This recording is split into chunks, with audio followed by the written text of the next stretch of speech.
All right. Okay, So I got think it. that we are officially live now on the page. Uh, let's see here if it has posted yet. Let's see, we're working on it. It is loading. And awesome. We are officially live right now. So welcome, guys, and welcome, Don.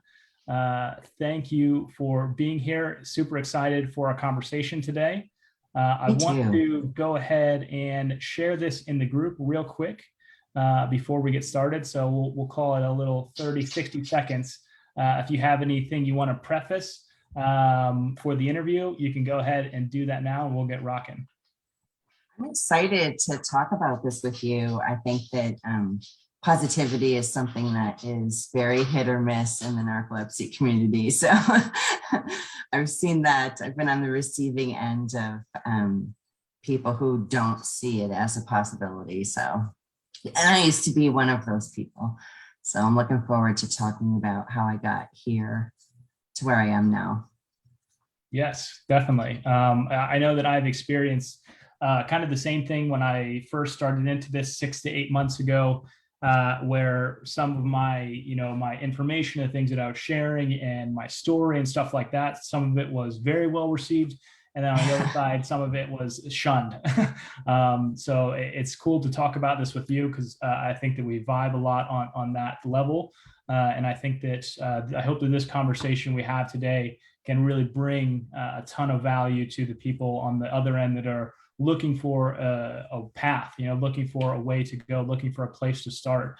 And I think that that's the mindset is really the place to start. And I think that I'm excited to hear what you have to share with us today.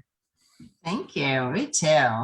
I love it when people come back to me. I have a lot of people have left the group and I still have my page is public and I have a really decent following there. So once they see that this isn't an act, that this is my daily, that this is who I am, they start to maybe try some of the things that I talk about. And they've come back to me and said, in the beginning, I thought you were full of baloney, but I can see the value now. So it's good to Yes. put that out into the world.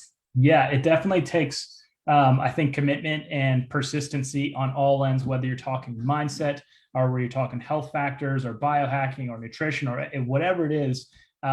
This stuff, especially with narcoleptics, I think it takes even more persistency with it for it to really have the full effect. Yeah, because sleep deprivation affects the executive functions of the brain. It makes it harder for us to learn. It makes it harder for us to remember things. And simple concepts can be really lost on us. That's actually what I wanted to talk about was how did I get here? And it's really two segments. So I had symptoms of narcolepsy starting at the age of 11. But before the age of 11, from kindergarten through 7th grade, I went to a very small school. There were only 14 kids in my class. And I was picked on and ostracized for at least once a day, every day of my academic life from kindergarten through 7th grade. So books were my friends. I started reading Nancy Drew chapter books when I was in 1st grade. And that's how I learned about the world. I had horrible social skills. Like I read How to Win Friends and Influence People, but it didn't work for me. It really didn't. And my mom worked 3 jobs to keep the house. Dad wasn't in the picture. So I had a very, very small world. And that continued that way for me until my first child got into daycare. And I started spending time with moms on a regular basis. And I had a lot of things about me that I didn't like. And I didn't know what the heck to do about it, right? Like I was super nosy and I was gossipy. Gossip is like social currency, right? You trade gossip for friendship, to make friends with people, to gain favor with people. But gossip is a social currency that bankrupts your soul. Right. And you end up having conflict with people. And what narcolepsy people need to realize is conflict is exhausting. Yeah. It's exhausting. So whether you're having conflict with other people or you're having conflict with yourself, you are exhausting yourself. Yeah. Yeah. I've noticed So that about myself and like throughout this journey when I would realize these things that I was being judgmental or whatever about others. It was actually a reflection of something I was internally fighting with myself. yes, And once I was yes. able to work on that internally, then I was like, oh, okay, I can see and I can sympathize with this and I'm okay with this. It doesn't necessarily bother me anymore. So that self-reflection has definitely been very helpful for me for getting over, really clearing the junk out, I guess. Yeah, it's everything. Mm. So I started working on my social skills, and I started a business, and I was meeting a lot of people trying to sell my product to people. And one thing that really helped me was saying to myself, no one knows who you are, right? Like they Mm. don't know I was picked on my whole life, and they don't know I have financial problems, and they don't know I don't get along with my partner, and they don't know these things, right? Right. So if I don't share them, I'm just sharing me. Mm-hmm. What's happening now? What are we doing? We're talking about my product and life as it is right now. The wake does not drive the boat. Wayne Dyer said that. So on my 41st birthday, I remember exactly where I was standing. I remember exactly the moment. I'm scrolling through Facebook, and I had 100 people wish me a happy birthday. When I was little, I couldn't conceptualize even knowing 100 people. And there were only 14 kids in my class. And not only did they wish me a happy birthday, it was great to see you in Vegas. Thank you for that thing you said. It was real connection. And I think up to that point, I had felt so lonely and so isolated and so like lost. Like, how can I have friends? How does this work? How does life work? It's so hard. Yeah. It is. You watch it on movies and you think it's easy, but none of this is easy. None Yeah. of it is. So happiness bonked me on the head, and that was amazing. And I was like, wow, this is what it feels like to be happy. I had healed that part of myself that didn't feel worthy of friends. Mm-hmm. That's where the happiness came from. So from there, I continued to work on myself. I got rid of blame, judgment, guilt, shame, gossip, all of the negative things. In fact, I have a whole series of videos on my YouTube channel called What Happens If I Don't? So what happens if I don't place blame? What happens if I don't freak out? What happens if I don't wear makeup? And that's how I figured this all out. Like, there's no class. You can't go to class to learn how to give up judgment and blame. But what you need to understand is that all that stuff is like a giant sack of baloney on your shoulders. All of it. If you feel bad about yourself, if you have no self-esteem, if you don't like your face, if you don't like your weight, if you don't like your hair, if you don't like your friends, if you don't like your mate, all of that is like a weight on top of your narcolepsy. Yeah. And I think that it's like, for me, one thing that I realized when I started this process of self-intervening and stuff, if you need to take that, I just need to get the dog in the house. I'm so sorry. go for it. Yeah. So kind of when I started this whole process, I thought that it was interesting for me to have the thoughts of, okay, I want to get rid of, or I want to alleviate these specific things in myself. I want to get rid of judgment and blame and feel better about myself and all of these things. And what I realized was that, the ability to do that was a long process, but I wanted it to be fast. I wanted it to be like, okay, I got these things, I can see them in myself, and I'm ready to work on them, and I'm going to journal about it and do these activities, and tomorrow and then next week I'm going to be better. But it didn't happen like that, and not being able to achieve it in that rapid speed, that rapid rate, almost made it overwhelming to me, where I was overwhelmed by it. Trying too hard. I can't, obviously I can't change this. I got to stop.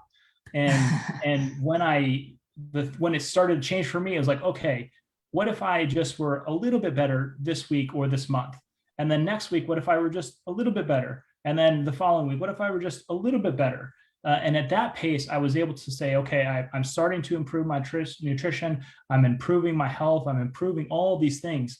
And then now the weeks and the months started stacking and stacking and stacking. It's like, oh, okay, now over the last 2 years, I've made a significant amount of change.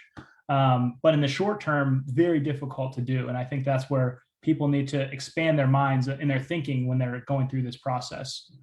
Yes, absolutely. Because you can get really discouraged. Very much. Yeah, Otherwise, very much. Yeah. And I think for the narcolepsy community, especially when you first get diagnosed, there's like this huge sense of relief, right? Like I was diagnosed at 22 and I had narcolepsy, cataplexy, nocturnal myoclonus, and restless leg syndrome. And I was diagnosed in a teaching hospital at University of Buffalo. So they were fascinated by me and they gave me all this. They spent like an hour with me. It was so wonderful. And it really deluded me to what was coming because that was the most attention I got out of a doctor. And I'm 52 now, so 30 years, right? And then I couldn't take the meds for 2 years because I couldn't afford them. They were more than my rent and I didn't have insurance. And then I think a lot of people with narcolepsy think, oh, I'm going to go to the doctor. It's like blood pressure. I'm going to take a pill. I'm going to have good blood pressure all day. But it doesn't work like that. There's titration, there's side effects, does it work? Does it not work? So for me, I needed to think outside the bottle. I need to think, what else can I do that is going to help me? And I thought about all the things, the judgment, the blame, giving up all those things. I thought about it like riding a bike. Okay, so you can watch someone else ride a bike. You can read an instruction manual about riding a bike. You can even get on the back of the bike and hold onto someone's shoulders and be on the back of a bike and still have no idea what it's like to ride a bike, right? Mm-hmm. So I'll take an example of not freaking out about something, right? So something happens, and Eckhart Tolle calls it the space between, right? You have the event and how you react to it. So something happens and you have to be mindful enough to say, what do I do here? Right. To stop and ask yourself the question, what do I do here? And you can't do that if you're beating yourself up, if you have a negative soundtrack, if you don't feel good about who you are as a person, because those things are always in the front of every single decision that you make. Mm-hmm. If you can get rid of that, if you can feel better about yourself, if you can love little things about life, then you can be like, oh, I opened my front door and my car's been stolen. And that's exactly how I went, my car's been stolen, and I slammed the door. And my very first thought was, thank goodness I'll have a $500 deductible instead of a $2,500 deductible, because I knew that worst case scenario, that's all I was going to be out. But you can't get there. You can't see B if you tear yourself to pieces between A and B. Mm-hmm. And when you're sleep deprived, that makes everything harder. Right. Yeah. And I can hear people out there right now saying, okay, Don and Jerry, this all sounds cool and all, I've been trying, but it's much harder, much easier said than done. Right. This is something you fall off the bike the first couple of times. Yeah. It takes work and it's practice. And yeah, for those of you guys out there watching right now, whether you're on live or whether you're on the replay, we would love to hear some stories down below in the comment section. Let us know some of the things you guys have and or some questions you guys have, particularly at this moment or at any period of time, because we would love to answer them either now or in the comments later. But as far as like moving forward, how do you go from that starting position of, okay, like I don't really have self-confidence, I don't feel good, I'm angry, all these things are weighing you down. How do you just start? What's step number one? Well, for me, the most important thing was turning off my negative soundtrack. And I had no idea how to do that because meditation was like, right? like who can meditate? Like I still can't go more than 3 minutes. And I meditate laying down before my nap, because that's really the only way I can guarantee I won't fall over if I meditate. So how do you clear your mind without meditating, right? It's how do you do it? A friend of mine gave me a mantra. It was a four-letter word mantra in a language that I didn't know. I had no idea what I was saying. I could have been summoning demon goats for all I know. But what it did was, so at the time I got this mantra, I was very, very, very ill. I had tried a narcolepsy medicine that made me super, super sick. And I had been, it was like 17 days without a shower. Like I was rock bottom emotionally. I had just come through a divorce. My ex was combative. I was renting 2 rooms in a hoarder's house. I was alone. It was a dark night of the soul, like for real. And I just laid there and I said these 4 words over and over again as I held onto my pillow. And who knows what the 4 words mean, or I don't even remember what they were. But what they did was they shut off all the baloney. They shut off all the noise. And so it's just me and these 4 words. And I was able to fall asleep every time doing it.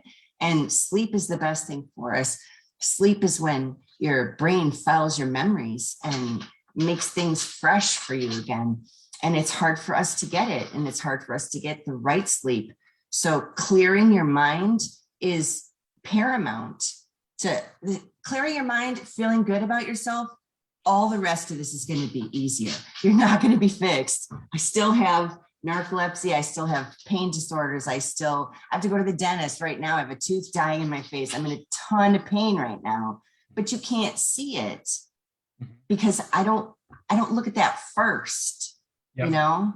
Yep. Yeah. And I think that it makes a big difference. Yeah. For me, one of the big things when we're kind of on this topic of clearing out that negativity and that negative voice that's always in our mind, I think that for me, such a huge part was understanding the things that are going into my brain as far as media that's consumed, and particularly, the messaging that's a lot in the narcolepsy community.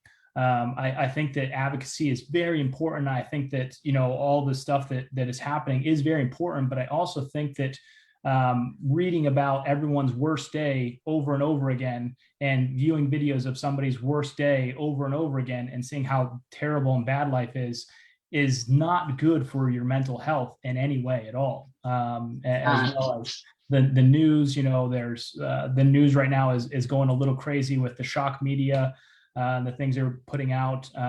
And so, yeah, everything that comes into your mind is being processed and evaluated, and that creates our reality. So I realized, cleaning this stuff out was, for me, like one of the first steps in saying, okay, I can clearly see and clearly think for myself. It's huge. It really is. And we don't understand how much the outside world affects us until we turn it off. Yeah. I was married to a guy who liked to watch reality television, and I couldn't stand it. It was awful to me. Like, it's the worst thing to put into your head, people arguing like that for 45 minutes. So I would sit on the sofa with my phone or with a notebook, and I would train myself not to listen to the television.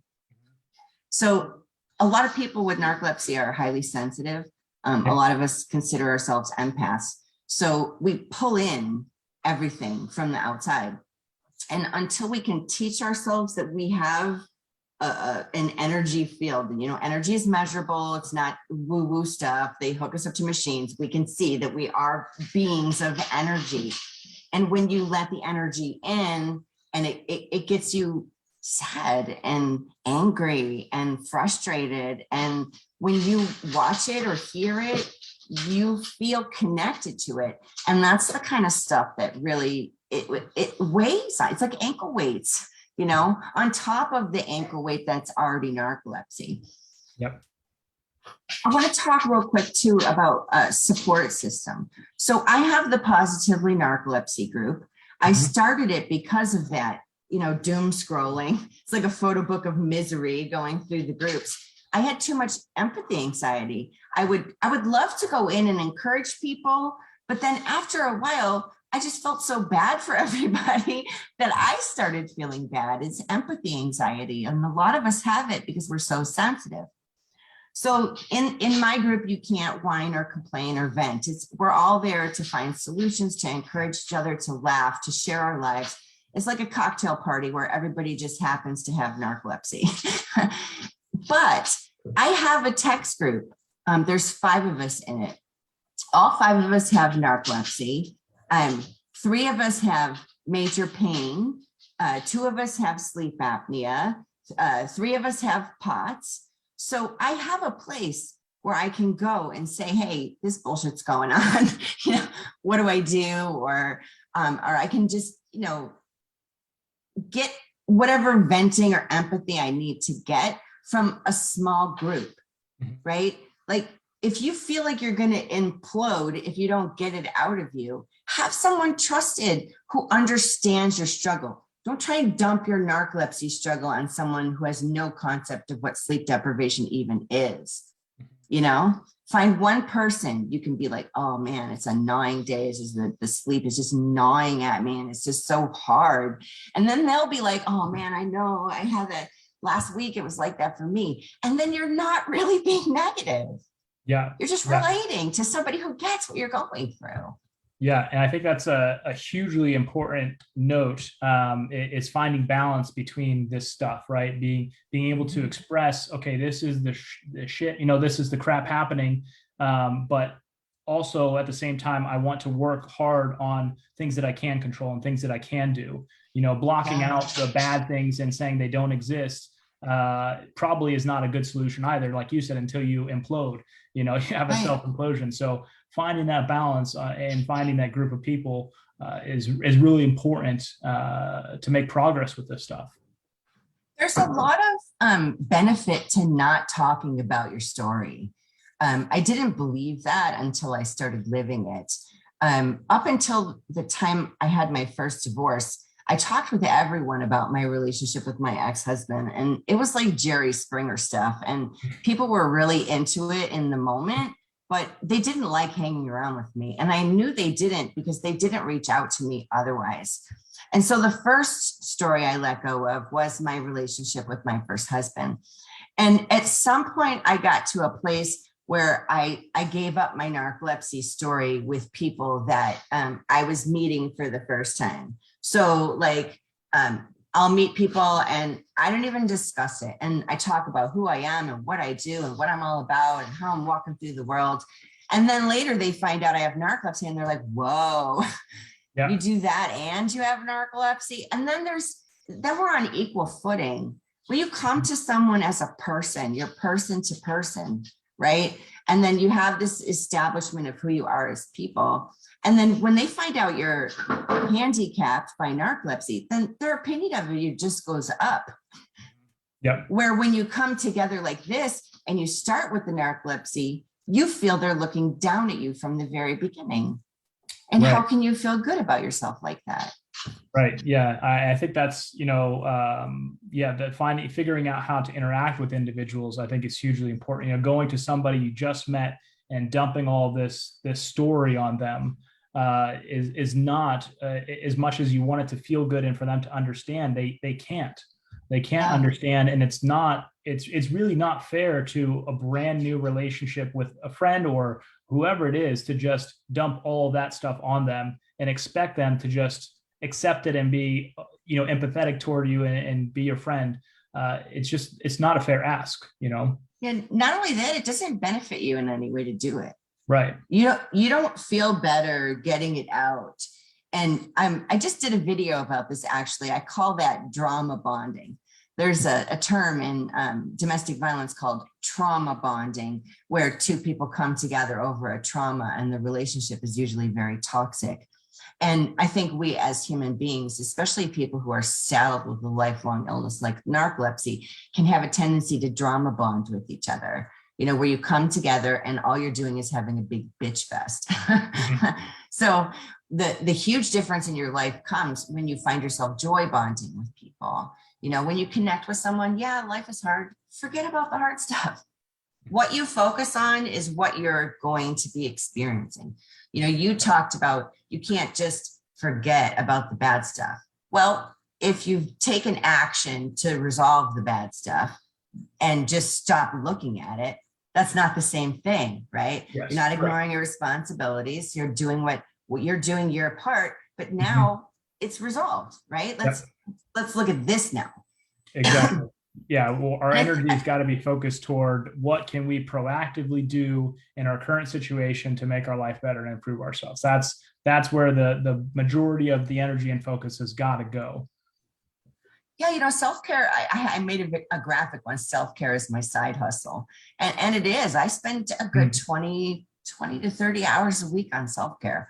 I wake up very early in the morning. My brain won't let me sleep like past 5:30, most days, 4:30 some days.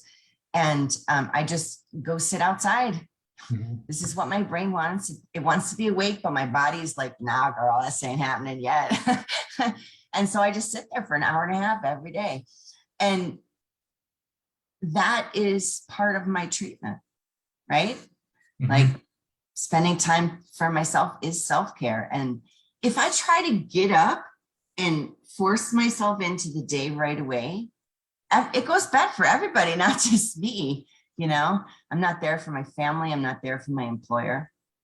So part of staying positive is being cool with being alone, being by yourself, liking yourself, and giving yourself the things that you need. What do you need? You need to laugh, right? I mean, unless that's your cataplexy trigger, and then, you know, get a big cushion or whatever. But I mean, you need joy. And so much of this is so hard and so heavy, and it's so yucky and sucky, and it just sucks. It does every day. It sucks. Like, I have had to nap once or twice a day for 41 years. And I have a great expression that I just thought of a while ago, and it's naps are like sex. They're best when they're consensual. I like that. Right? Yes. So yeah. If you do a scheduled nap, that's consensual napping. You're choosing to take that nap. But if you fight it, if you fight that scheduled nap, you're going to nap whether you want to or not when you wear out. But you're going to have a lot more symptoms when you do. Yeah, there's definitely a rhythm and flow that's, you know, finding that rhythm and flow of your body, of your sleep, of your wake times and stuff like that.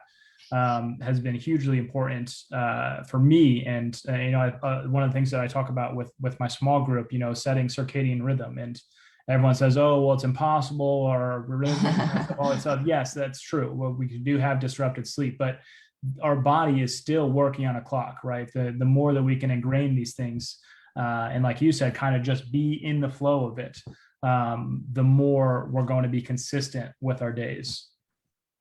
Yeah, it took me probably several decades to notice that I have a tell.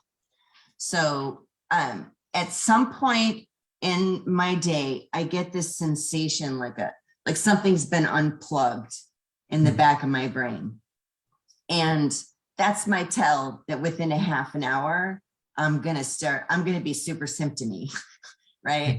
So like if I go right then, within the first like 10 minutes of sensing that, I'll have a great 40-minute nap. I'll get up, I'll feel better.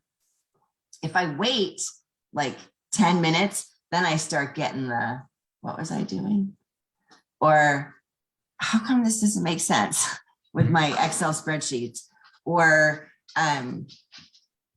major ADHD, like 3 different piles going on at the same time, or yawning. I get restless leg. I get watering eyes. I get slack jaw.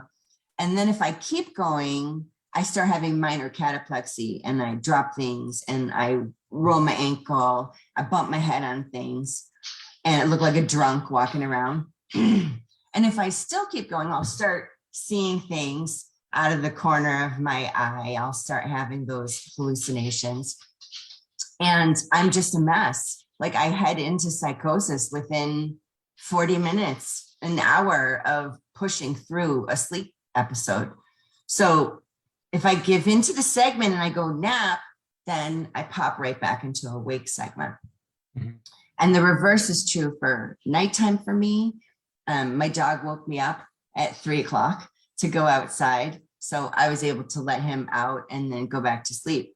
But if I wake up for no reason, I have to stay up for at least 40 minutes, like the opposite of my nap. And then I'll be able to go back to sleep and get some decent rest. But with the tell, at this point, I know how awake I am, if I'm going to need a nap, if going back to sleep is going to be beneficial for me, or if I'm just going to keep rolling into that same dream, or do that thing where you close your eyes and then you open them and an hour's gone by and you feel like you wasted that hour. Yeah. And that helps you. Like, I do have a rhythm. At 10:30 to 4 is about my average sleep time. And then I nap usually between 11 and 1 every day. Cool. Yeah, we have a couple of good or points and questions inside of let's do it. Inside of the chat. I think we'll flow right into here. First, Andy brought up the point of if you have cataplexy or narcolepsy event, or severe narcolepsy, when you meet somebody, communicating that with them to let them know, hey, if this happens, this is what's going on. So I think that's a great distinction to make when we talked about, hey, not dumping your narcolepsy story on them and informing them, hey, this could happen to me. This is what's going on. So that's kind of the first topic. And then also talking about cataplexy events on new relationships and inside of the workforce, kind of how to manage that as well. For me, I like to just explain what cataplexy is right up front. And there's a great explanation that I heard for it. And it's that emotional triggers cause the brain to put some or all of the body into sleep paralysis, right? So like when I had full body cataplexy was after my first marriage. In my first marriage, I was able to overcome it. After that, I would go to someone there, like a security guard or whatever, and I would say, listen, I have narcolepsy. If I fall asleep or if anything happens to me, if you could just, look out for me, that would be great. And then I kind of put it in that person's hands to, and that's why they're there. They're security. They're there to keep an eye on you, etc. With a person that I was meeting with, if my cataplexy was very difficult, I would say that too. And if you're aware of your triggers, maybe communicate them with the person, right? Like, okay, so sleep paralysis body. One of my triggers is laughter. So if, we're having a lot of fun and I laugh and my head goes down or whatever, that's a good thing because you made me laugh, right? Or find a way to put the person at ease. Like if I was a stranger and someone came up to me and said, I might collapse, I'd be like, whoa, do I really want that responsibility for this other person, right? Like, especially if you're just meeting them for the first time. So I think as people with narcolepsy, we have to be responsible for what we put on other people too. What would you expect as a person? How would you want it delivered to you? And then work that out and do it in reverse. Yeah. And I think it's something kind of interesting in this too. I think that there's probably, so I personally don't have cataplexy. So it's hard for me to really relate, but I imagine having cataplexy and I imagine it being an embarrassing situation almost where I would feel less than others, right? It would be a self-esteem issue for me. So I think that would be something interesting to hear how you handle that perspective on not taking it as a personal knock on who you are. I like to look at it like diabetes or like being in a wheelchair. If you have a blood sugar crash because you're diabetic and you forgot to eat your orange, are you going to beat yourself up for that? Are you going to see yourself as less of a person because you can't control your own blood sugar? Are you going to feel less of a person because you're forced to use a wheelchair because your legs don't work? We're disabled. We're missing a chemical in our brain the people who have type 1 are missing orexin, and we have no control over it. This is the meat suit we get. This is how it operates. It's different from other meat suits. And the more we accept that in ourselves, that our ears stick out, that we have a poochy belly, that, our hair isn't the way we want it to be, full total acceptance of how you show up in this world means that you don't apologize if you have symptoms from a lifelong condition that you have to live with for the rest of your life. No apologies. This is me. Listen to that song. This is me. Yep. Watch that, The Greatest Showman, right? Like we're all walking through the world with something. Everybody's got hardships. There's not one person on this planet who isn't experiencing a hardship, and you should never apologize for yours. It's who you are. Mm-hmm. Yeah. So you think it's about you think it's about self-acceptance, or where do you think like the center of it is? I think that you have to really accept who you are and how you are here, right? Like there's so many things I can't do, and I'm not going to apologize for that. Other people can do those things. I have skills that other people don't have, and I am who I am. If we were all the same, the world would be super boring. I have to, when I have to excuse myself, I just say, oh, I got to go. I'm turning into a pumpkin. I don't care what they think about how I manage my symptoms. There's no way they could possibly understand. Like, I want everybody with narcolepsy right now to think about someone in their life who does not have anything wrong with them that they know about. And imagine a Freaky Friday, right? They wake up the next morning and they're me. They would be sobbing in the corner. This shit is hard. This takes daily work on yourself. Oh, it's okay, girl. You got this. You can do it. Every day you got to be showing up for yourself, to encourage yourself and give yourself grace. This is hard, and no one can understand it like you can. And if someone thinks less of you because of it, then they lack empathy. Right. It is. Next. I think that's often what it is, and I know I've struggled with this a lot and have worked on this a lot myself, is that I have this personal perception that others perceive me in a negative light or a certain way. And the majority of time, 90% of the time when I'm thinking clearly, I can see, oh, this is actually not true.